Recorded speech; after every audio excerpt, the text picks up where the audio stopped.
नमस्कार, मैं Sumant. Welcome to Kalpavriksha IAS। Day 39 है ये हमारे डेली MCQ सीरीज़ का UPSC प्रीलिम्स 2023 के लिए। प्लेलिस्ट और टेलीग्राम का लिंक डिस्क्रिप्शन में दिया हुआ है, उसको देख लीजिएगा। पहला सवाल हमारा है इकोनॉमिक ज्योग्राफी से। Which of the following are properties of pastoral nomadism? Subsistence type of economy, absence of sedentary lifestyle, each nomadic community occupies a well defined territory। तीनों में से कौन से फीचर पास्टोरल नोमैडिज्म में देखे जाते हैं? नोमैड वो लोग होते हैं जो घुमंतु होते हैं, जो घूमते रहते हैं। पास्टोरल का मतलब क्या होता है? ये जानवर पालते हैं जो ग्रासलैंड पर डिपेंड करते हैं, चरते हैं, और उनको इनके जो जानवर होते हैं ना, ये इनको खाना, पहनने के लिए जो कपड़े हैं, ऊन है, लेदर है, ये सब देते हैं। तो जो पूरा इकॉनमी होता है वो सबसिस्टेंस टाइप होता है, कमर्शियल नहीं होता।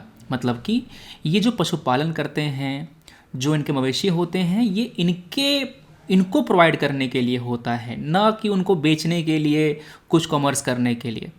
तो type of economy is subsistence and not commercial. पहला यहाँ पर करेक्ट है।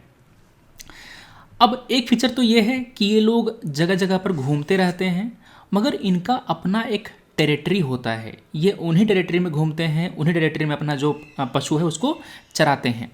So each nomadic community occupies a well defined territory. और वहाँ पर जो सेंट्रल लाइफस्टाइल है वो नहीं पाया जाता। मतलब वो लोग सेटल नहीं होते, वो लगातार मूव कर रहे होते हैं। आपका जो सेकंड है वो करेक्ट है। 1, 2 and 3 D is the correct answer. अब ये जो पास्टोरल नोमैड है वो उस जगह पाए जाते हैं जहाँ पर ग्रास लैंड है। मतलब कि वहाँ पर बारिश तो कम होती है, मगर वो ग्रास काफ़ी सॉफ्ट होता है और काफ़ी न्यूट्रिशियस होता है।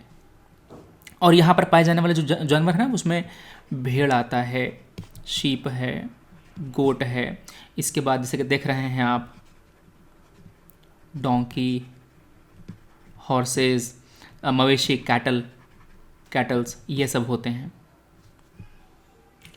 अगला जो क्वेश्चन है मियाको स्ट्रेट के बारे में है। ये जो मियाको स्ट्रेट है वो लाई करता है किन के बीच में? तो देखो, ये आपका मियाको स्ट्रेट है, यहाँ पे दिख रहा है, ये मियाको स्ट्रेट है। तो ये जो मियाको स्ट्रेट है वो लाई करता है मियाको और जो ओकिनावा आइलैंड है। मियाको और जो ओकिनावा, ये मियाको आइलैंड है और ये ओकिनावा आइलैंड है। इसके बीच का जो स्ट्रेट है ना, इसको हम कहते हैं मियाको straight. So it is between मियाको island and Okinawa island. ये आपको आइलैंड याद नहीं रहेगा क्योंकि नाम भी ऐसा है और थोड़ा सा फैक्चुअल ज़्यादा है। इतना बात याद रखना कि ये ईस्ट चाइना सी के पास है। ये ईस्ट चाइना सी के पास है। ये आपको है मियाको स्ट्रेट। ठीक है, आपका जो है वो सी वो करेक्ट आंसर है। ये काफ़ी जियोपॉलिटिकल सिग्निफिकेंस रखता है क्योंकि ये एक वाटरवे है जो चाइनीज़ आर्मी है, जो चाइनीज़ नेवी है, उसके लिए वो ईस्ट चाइना सी से होकर के जो पैसिफिक ओशियन है ना उसको एक्सेस करता है, उसको जाता है। मतलब ईस्ट चाइना सी से होकर के वो जो पैसिफिक ओशियन है उसमें जाता है। अगला क्वेश्चन है managed floating exchange rate system. देखो, एक्सचेंज रेट सिस्टम कई तरह का होता है। एक होता है फिक्स्ड। फिक्स्ड का मतलब ये होता है कि आपने तय कर दिया कि $1 का वैल्यू कितना होगा, आपने इसको तय कर दिया, इसको हम क्या कहते हैं? फिक्स्ड। दूसरा होता है फ्लोटिंग। फ्लोटिंग में क्या होता है? मार्केट में आपके करेंसी की डिमांड एंड सप्लाई, उस पर आपके करेंसी का वैल्यू तय होता है। Value of currency depends on the supply and demand. अब तुम सोचो, अगर इंडिया में काफ़ी ज़्यादा इन्वेस्टमेंट आने लग गया, ठीक है ना, हमारे यहाँ FDI ढेर सारी आई, FPI ढेर सारी, मतलब कि हमारे यहाँ डॉलर खूब सारा आ रहा है, हमारा एक्सपोर्ट बढ़ गया। हमारा एक्सपोर्ट बढ़ गया मतलब हमारे यहाँ डॉलर आ रहा है, तो हमारी इकोनॉमी में जो डॉलर का सप्लाई है ना वो बढ़ जाता है। डॉलर का सप्लाई बढ़ने के बाद हमारे रुपये का एप्रिसिएशन हो जाता है। क्यों? क्योंकि रुपये के मुकाबले डॉलर का सप्लाई बढ़ गया, ठीक है ना। तो आरबीआई ये नहीं चाहता कि रुपये का जो वैल्यू है वो काफ़ी ड्रास्टिकली ऊपर नीचे हो, वो चाहता है कि रुपये का जो वैल्यू है वो स्टेबल बना रहे। तो ये जो एक्स्ट्रा डॉलर आ रहा है, एक्स्ट्रा डॉलर को आरबीआई एब्जॉर्ब कर लेता है। इसको हम कहते हैं, इस प्रोसेस को हम कहते हैं स्टेरलाइजेशन। इसको हम कहते हैं स्टेरलाइजेशन। मतलब कि आरबीआई ने एक रुमाल लिया और उससे पूरा जो डॉलर एक्स्ट्रा है उसको उसने पोंछ के अपने पास रख लिया। इसमें क्या बोलते हैं? स्टेरलाइजेशन। STERIALISATION। तो कह रहा है, अच्छा देखो यहाँ पर ये था फ्लोटिंग। फ्लोटिंग में डिमांड सप्लाई पर करेंसी की वैल्यू तय होती है, मगर अगर हमारा इकोनॉमी, अगर हमारा आरबीआई इस डिमांड सप्लाई को ही मैनेज करने लग जाए तो इसको हम कहते हैं क्या? Managed floating exchange rate. जैसे कि ये जो आरबीआई ने डॉलर को खरीद लिया ना, इसी को हम कहते हैं managing the float rate. So it is a system in which central bank allows exchange rate to be determined by the market but intervene at time. जब भी जरूरत पड़ती है तो आरबीआई इंटरवीन करता है। हमारे यहाँ यही सिस्टम फॉलो किया जाता है, मैनेज्ड वाला। तो 1 and 2 करेक्ट है, C both 1 and 2 are correct. This is the floating exchange system. अगला क्वेश्चन यहाँ पर यह है कि इनमें से कौन से इनिशिएटिव गांधी जी ने लिए थे जब वो अफ्रीका में थे। तो जब वो गांधी जी अफ्रीका में थे तो उन्होंने जो इंडियन माइग्रेंट हैं, मतलब जो भारतीय अफ्रीका में रह रहे थे ना, उनके डिमांड को रेज करने के लिए उन्हें कई सारे जो इनिशिएटिव्स हैं, मूवमेंट हैं, वो लॉन्च किए। जैसे कि अफ्रीका में जो पहला फेज़ था वो मॉडरेट फेज़ था, जहाँ पर गांधी जी प्रे करते थे, पिटिशन भेजते थे, लेटर लिखते थे। ये चला 1894 से 1906 तक, 1894 से 1906 तक ये चला मॉडरेट फेज़। अब 1906 से लेकर के 1906 से लेकर के 1915 तक ये चला क्या? पैसिव रेसिस्टेंस का फेज़। मतलब कि यहाँ पर गांधी जी ने कई सारे जो मूवमेंट है ना, CDM, NCM, वो सब लॉन्च किया वहाँ पे।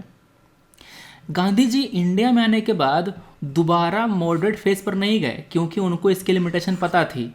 गांधी जी ने सीधे जो पैसिव रेसिस्टेंस है उस पर गए, ठीक है। उन्होंने जो सत्याग्रह है वो लॉन्च किया, जो रोड सत्याग्रह है, उसके बाद नॉन कोऑपरेशन मूवमेंट है, CDM है, क्विट इंडिया मूवमेंट है, वो सब लॉन्च किया।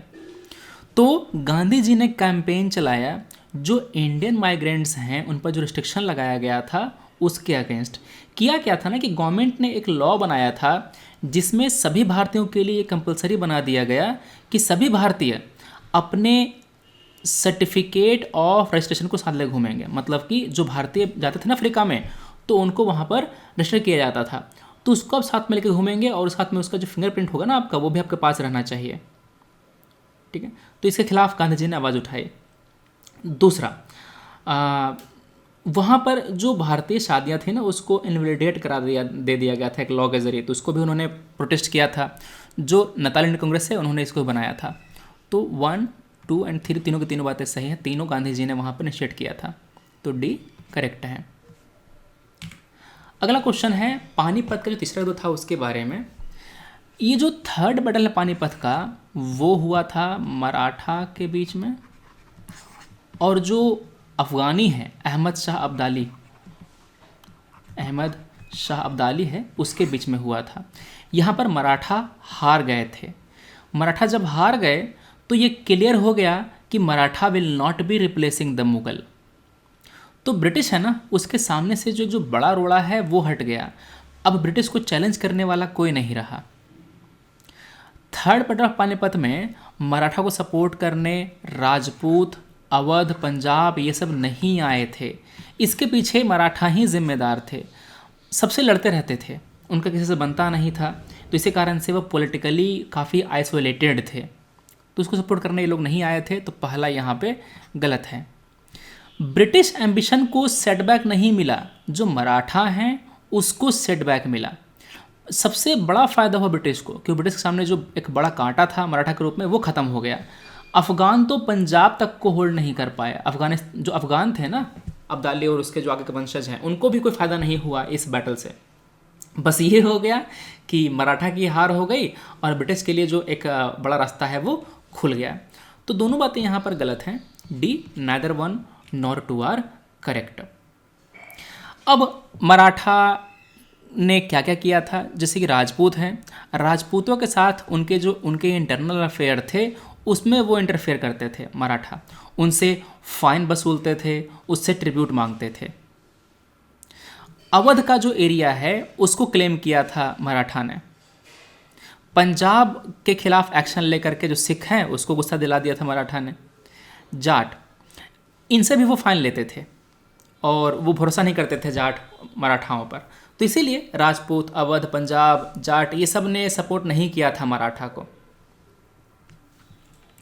तो ये थी बातें हमारी आज के 5 क्वेश्चन। हम मिलते हैं कल अपने अगले वीडियो में। Thanks for watching, take care, जय हिंद।